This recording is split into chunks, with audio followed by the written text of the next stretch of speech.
So I'm making some bread today, and a few people have asked me to show them how to do it, so I thought I'd make this video to show you how I make bread.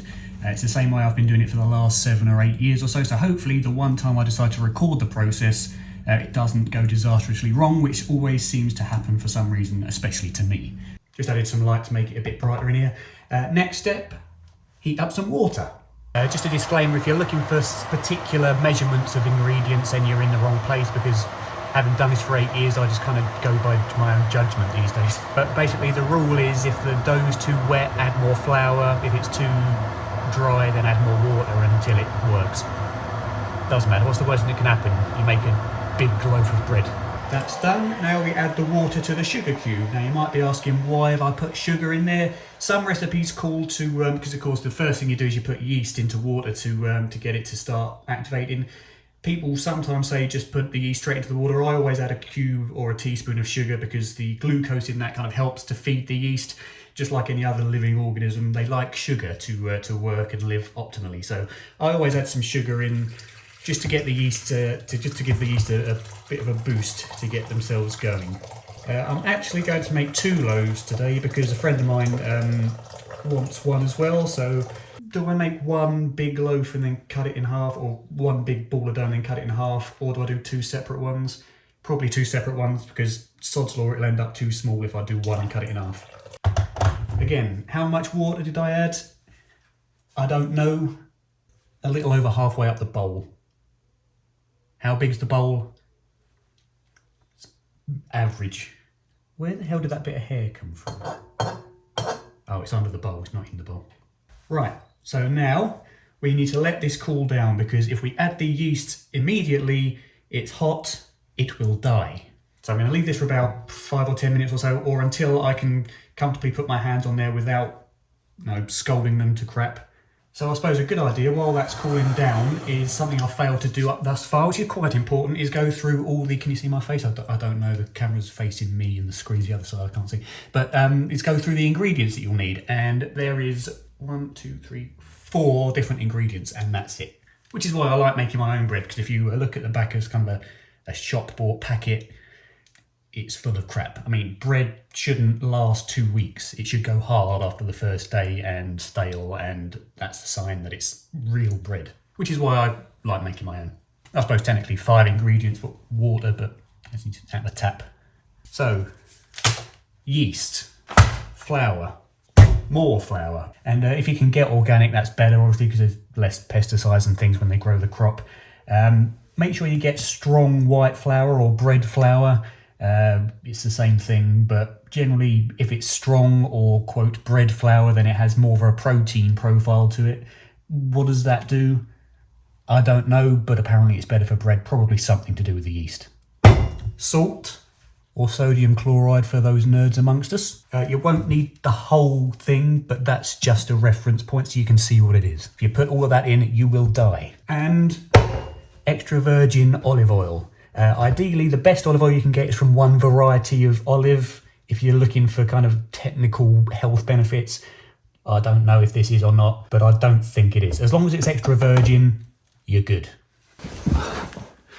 I know, but Dad's nicked the kitchen for now, so at the moment I'm in the lounge on the floor. So next step, once the water's cooled down to a reasonable temperature, which it has now, is to get your yeast, find the opening to it, hit your knuckle on the glass bowl. There it is. Don't open it upside down so it goes everywhere. And then generally people just dump it in and mix it immediately. I prefer to do it this way because I think it just kind of works better overall. So what I do is I gradually sprinkle the yeast over the top of the water like this, so it's nice and spread out. These packets are usually 7-gram packets. You can get them from Tesco's or Sainsbury's or anywhere, really, because all stores do it. And then, rather than immediately mixing it in, I like to give it a bit of time to start working its magic and creating its CO2, which is what helps bread to rise. So yeah, if you didn't know, your bread rises because you're basically eating yeast farts. It's a nice thought, isn't it? And what I also do is cover the bowl with the world's worst cling film or a plastic wrap if you're in America. Once you get it right there, and then stop trying to try not to disturb the yeast too much by knocking your roll into it. Cover this over like so. This keeps the heat and the moisture in and allows the optimal festering temperature for yeast. That's already been quite badly disturbed, but it shouldn't matter. We leave it in there for about 5 minutes, and I'll show you why once we get to the next step.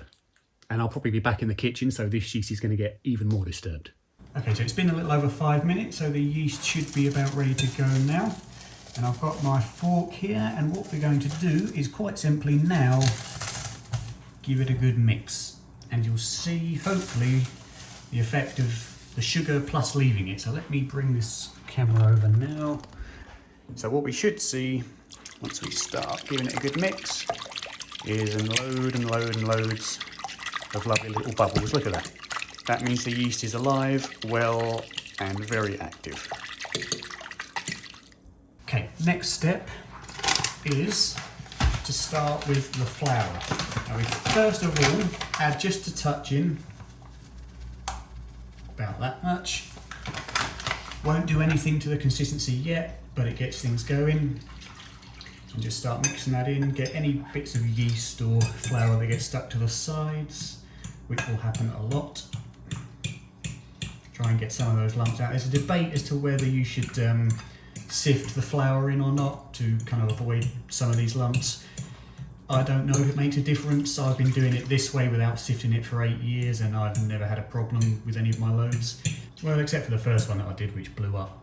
And now we add just about maybe a tablespoon or so of oil, a bit more, I don't know, about that much. And now we add the salt. And we do this now and not first, because if you do it while or before the yeast had a chance to really get active, it would kill them. Because yeast apparently is very sensitive and can get killed by many things. Heat, salt, sledgehammer, probably. So put maybe a couple of pinches of it in there. This is just for taste, it doesn't really do anything other than taste. And then the rest of this, this hole is very small, so I'm just going to chuck it and not even attempt to get that back in the pot. Right, give this a bit of a mix round just to get that oil incorporated as best as you can into the water, because as you know, oil and water don't like to mix. Okay, and now basically all we're going to do is continually add flour until we get to a dough consistency that's workable. And that is just a case of judgment. Again, as I said at the beginning, if it's still too watery, keep adding flour. If it gets too dry, just plop some more water in until you get it about right. The worst that can happen is your dough will continue to grow as you kind of keep trying to improve it, and you'll just end up with a bigger loaf of bread. Or you can just do a loaf and then separate a bit off and do rolls or something with it. Now eventually what's going to happen, of course, is it's going to get to a consistency where you can no longer use the fork to stir. And then, because you've already washed your hands, of course, at least I hope you have, you won't end up putting anything bad into the dough, like chlamydia or whatever. I had to skip most of the progress on actually mixing the thing because unfortunately Dad walked in and started doing some stuff, so I've just skipped forward to where it is now, and at the moment it's kind of definitely getting to the point now where the fork is struggling. But all you do to put your flour in and to mix it in well is kind of, rather than just round and round, kind of lift it and what's called folding it, like so as you go. Obviously it's not easy to show you now that it's so doughy, but all you do is you kind of turn, lift like that, and it just helps incorporate the flour. But what I'm going to do now, in the meantime, I've disinfected this top, and I'm now going to just put some flour down. This will stop the dough sticking to the worktop as you start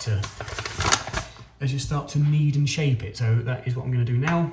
Also recommend you put some on your hands, just to make it easier to handle, because otherwise it will get stuck everywhere. So, and looking at the size that this has turned out, I think actually I am going to do one bit of dough and then split it into 2 smaller loaves. So for now we're just going to keep working the flour in until it gets to a workable consistency and splat the kettle with flour and God knows what else. I'm probably a lot more floury than when you saw me last as well.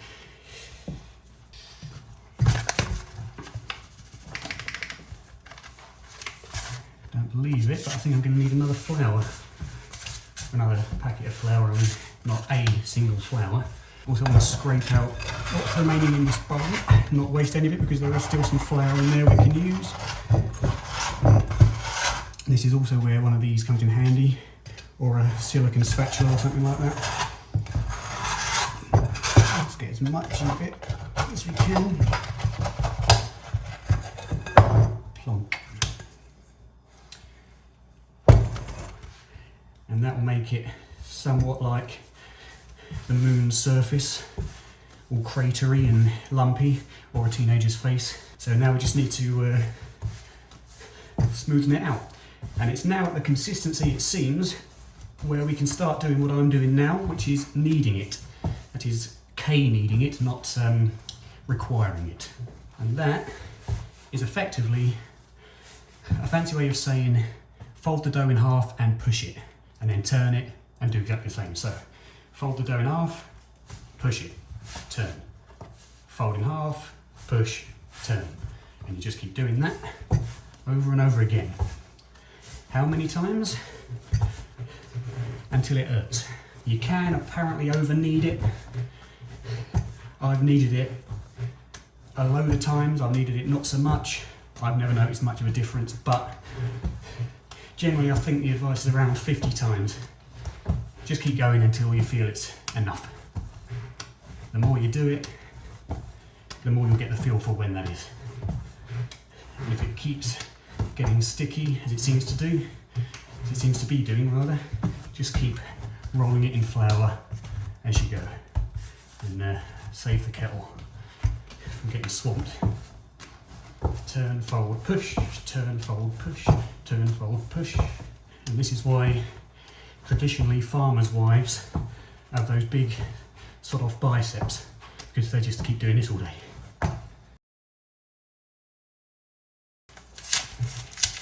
New packet of flour. Uses a lot of flour, but I have done a big ball of dough for 2 loaves, so I suppose it would, wouldn't it? Definitely going to be stuck to the table, so this is where this comes in handy. And there we go.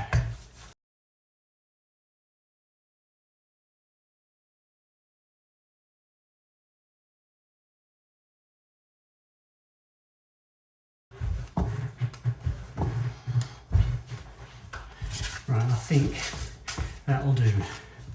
So, what I tend to do at this point is seal it. What do I mean by that? I'm going to show you. To keep everything nice and tight so that the dough can rise properly, so say the yeast in there is going to be producing CO2, so any cracks, you don't want to have any CO2 leaking out because we want that to really give the dough a nice rise. So what I do here is using my little fingers or my last 2 fingers. Basically you just take the dough, the edge of the dough, pull it down, tuck it underneath, so you're tightening it. So little fingers under there, tuck it up and under. And just keep turning it and doing that for a bit. Like so. So you've got a nice round ball like that. What I'm going to do, just put some more flour down onto its base so that it doesn't stick and lose its shape. And then you need to let it rise. So there are 2 ways of doing this. I'm going to use my specifically designed proofing basket. Letting dough rise is called proofing for some reason. But if you don't have one of those, I'll show you what it is. It's just a wooden wicker basket. But if you don't have one, you can just use a glass bowl, and I'll show you how to do that in a minute. But let's get this going. So, a bit of flour in there. Again, because this is designed for allowing dough to proof, you don't need to do anything and worry about it sticking, because I guess the material just doesn't allow it to stick anyway. And then, just a case of, don't worry about all these little wrinkles, by the way, they'll smooth out as it rises. straight in there like that. It's the cracks we need to worry about, which is why we, sealed it. So now I'm going to put this in the oven. The oven's not going to be on, but the light is, and that just creates enough ambient heat to give this the optimum temperature to start rising. Because again, the yeast likes the warm and the moist. It's got the moisture in the bread and it's got the warmth from the light, but it doesn't like to cook. Not yet, anyway. And if you don't have a proofing basket, as I say, the other thing you can do is give your bowl that you used a good wipe through, just so it's clean, and then grab some oil, olive oil or whatever, just put some in the bowl, rub it around to lubricate all the sides. That prevents it from sticking as it rises. Once that's all nice and coated, put the dough in, give it a shake around to get all the oil up, flip it over, give both sides a nice oil and flip it back. And then I would say for this, you'd want to put some cling film over the top of it, maybe. Since you've already oiled the dough, it shouldn't stick to the cling film. If it does, it doesn't really matter, don't worry about it. Or just leave it open, you don't need the cling film. And then just again, pop that into the oven or into a warm place. Again, but don't turn the oven on because it will cook, and we don't want it to cook, we want it to rise. I'm going to take mine now and stick it in the oven with the light on. And I'm going to leave it in there for 1 hour. I'm going to take it back, knead it a little bit more, not too much, just a little bit to get the excess CO2 out, and then put it back in again for another hour of proofing, after which time you don't really need to knead it, but I probably will because I'm going to split it in two, and then we bake for about 40-45 minutes. So I'll see you again after the first rising.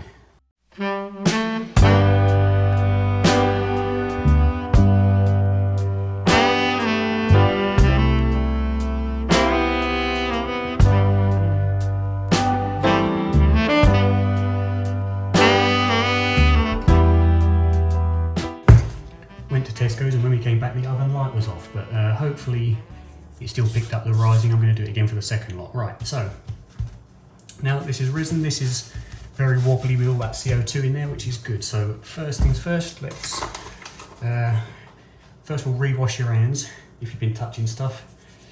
Always a good bet, even if it's not necessary. Your health's not worth risking. Right, so now this has risen and it's now a lot more doughish. So all I'm going to do now, can you hear that? All the CO2 escaping? It's probably done it now anyway. But this is a lot more stretchy as that gluten has developed. And the gluten is the protein that makes it nice and stretchy. So I'm just going to very lightly get all the excess CO2 out of there by very lightly kneading it. And that'll probably do. Do you hear that there? Just getting that gas to escape. And then just enough so it's still sticky so that we can, again, reseal any cracks, which when I have a bout of IBS would be very nice to be able to do. Just reseal it as we did before. Like so. So it's now looking a lot smoother than it did the first time round, which is ideal. Give it another coating of flour. I stuttered there. I don't often stutter when I'm talking. Flat oat wire. You can still see little bubbles of CO2 along the top and around it, which is fine. As I say, we were just kind of burping it a bit. You don't want to get rid of it all. See that little bubble there? That's fine. It's just that you don't want those necessarily the big bubbles, because when you're cooking it, those big bubbles will turn into big gaps. So that's fine. Let's just put a little bit more flour on this. Now let it raise one more time before I cut it in half for 2 loaves. Like so. Another hour in the light only oven, again, no heat. And then we get to actually cutting in it, shaping it, scoring it, baking it. Back in the oven the second time. Again, there's no heat, only that light. Well, technically there is heat, but it's only coming from the light. So this time, hopefully, I shall try to remember to keep the light on, and if it goes off, put it back on. See you in another hour.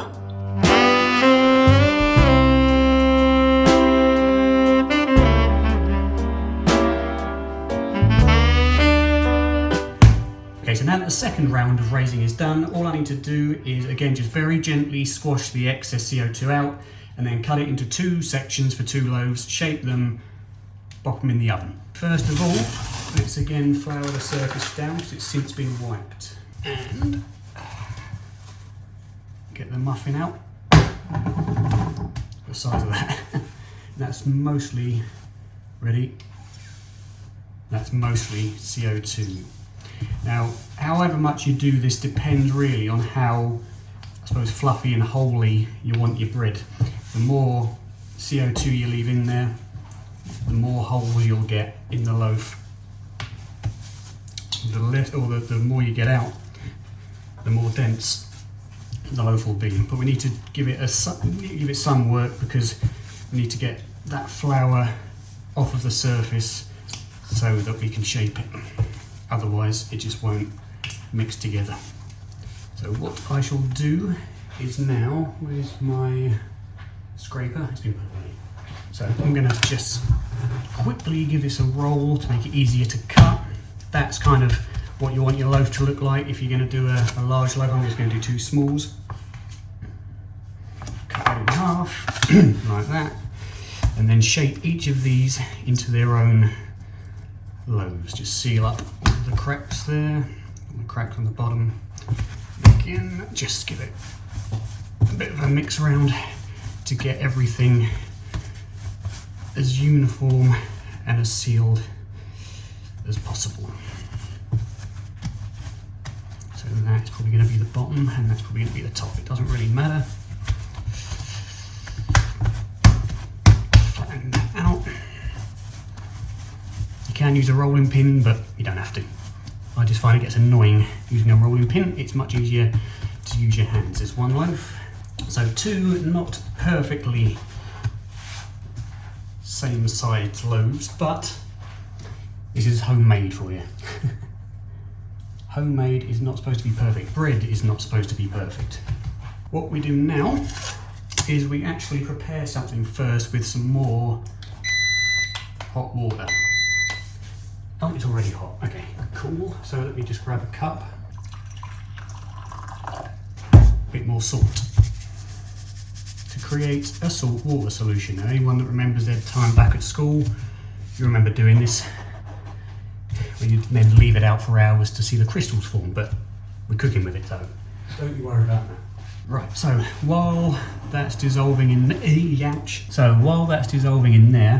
I am going to put these loaves in their tins and then processes them from there. Actually, it's quite ideal that they're not both the same size because I've got 2 different size loaf tins. Make sure you do use a decent amount of this parchment paper, or if you don't have parchment paper, just make sure you give the bottom and the sides a damn good flouring, because several loaves in the past have got completely stuck and the bottom has ripped off of them when trying to get them out. This stuff is a pain to work with because the cutting edge of the packet is never any good. Just shape that in there a bit, that one's fine. Okay, next thing, isn't necessary, don't think it makes a difference, but it looks nice, so I always do it. As you can probably guess, if you've ever bought a kind of a farmhouse loaf or whatever, it always seems to have cuts on it. Now, this is apparently just design preference to make it look nice. I don't know if it makes a difference when it's rising that stops it exploding or whatever, but I always do it anyway. So all I do is just a few very slight diagonal scores through the dough. Shaky hands, I've always had shaky hands. I don't do that. Like so. It's alright, just until they open up. Same the other one. In fact, I'll do a different design on this one. I'll just go kind of down the side like this. I don't know if you can even see from there. One kind of traditional cross and one kind of down the length. Now when it comes to glazing these loaves, a lot of people like to use, you know, melted butter or beat egg yolks.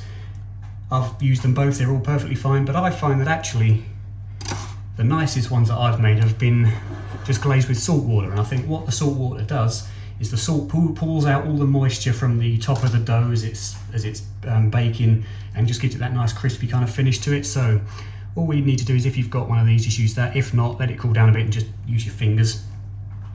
And we're just going to lather these loaves and the cuts that we made with the salt water.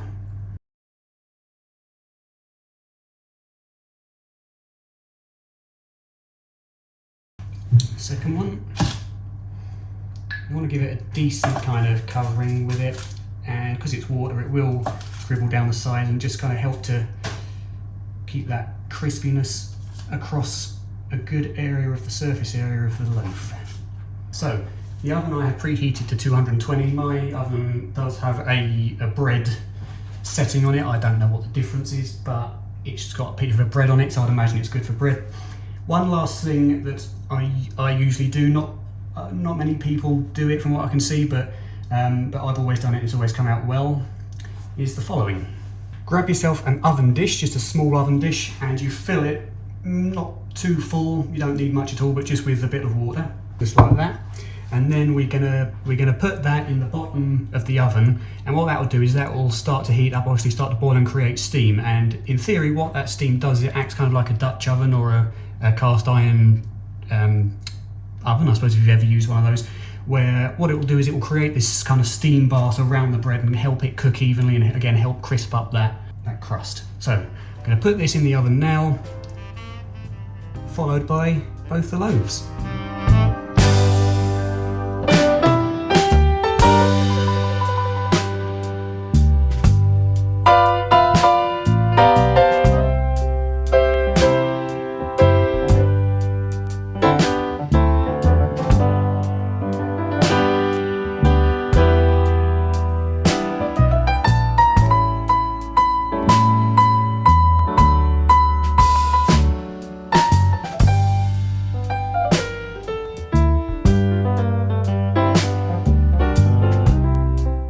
Okay, so I've just taken them out of the oven, but we need to make sure that they're done. So to do that, all you need to do is grab yourself just a little knife, like so, and just pierce through the top or the side into the very center. And basically what you're looking for is when you bring the knife out, if there's still dough stuck to the knife, then it's not done. Otherwise, it is. So that is not done yet. So it's back in the oven for that one. This is the smaller of them. And that is also not done yet. So back in the oven it goes, and we test again in a few minutes.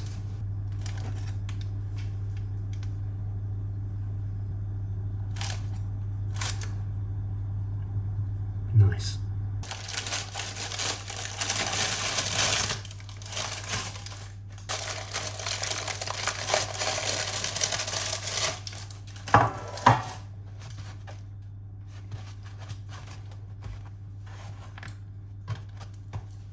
And then the last thing we do, because this is the largest one, is I'm going to let them cool down and then just cut a little bit off of that and make sure it's okay inside, which the knife test said it is, but just to make double sure. And then if this one's done, because this one's smaller, chances are that one's going to be just as good.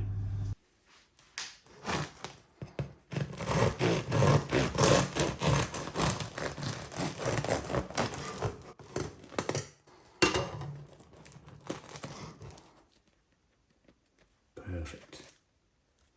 And there you go. That's how you make bread at home by hand. And make sure you eat it within a couple of days, because as bread should do, which it doesn't if you buy it from the store, it will start to go stale within a few hours. So just cover it up with parchment paper, leave it out of the fridge, and it'll be good for about 3 or 4 days or so. I always end up cutting the first little bit off because the air always kind of makes the first bit very dry and stale, but you cut off that and it'll be fine inside for a good, as I say, 3 or 4 days or so. So this one I'm going to wrap up and give to my mate, and there you go.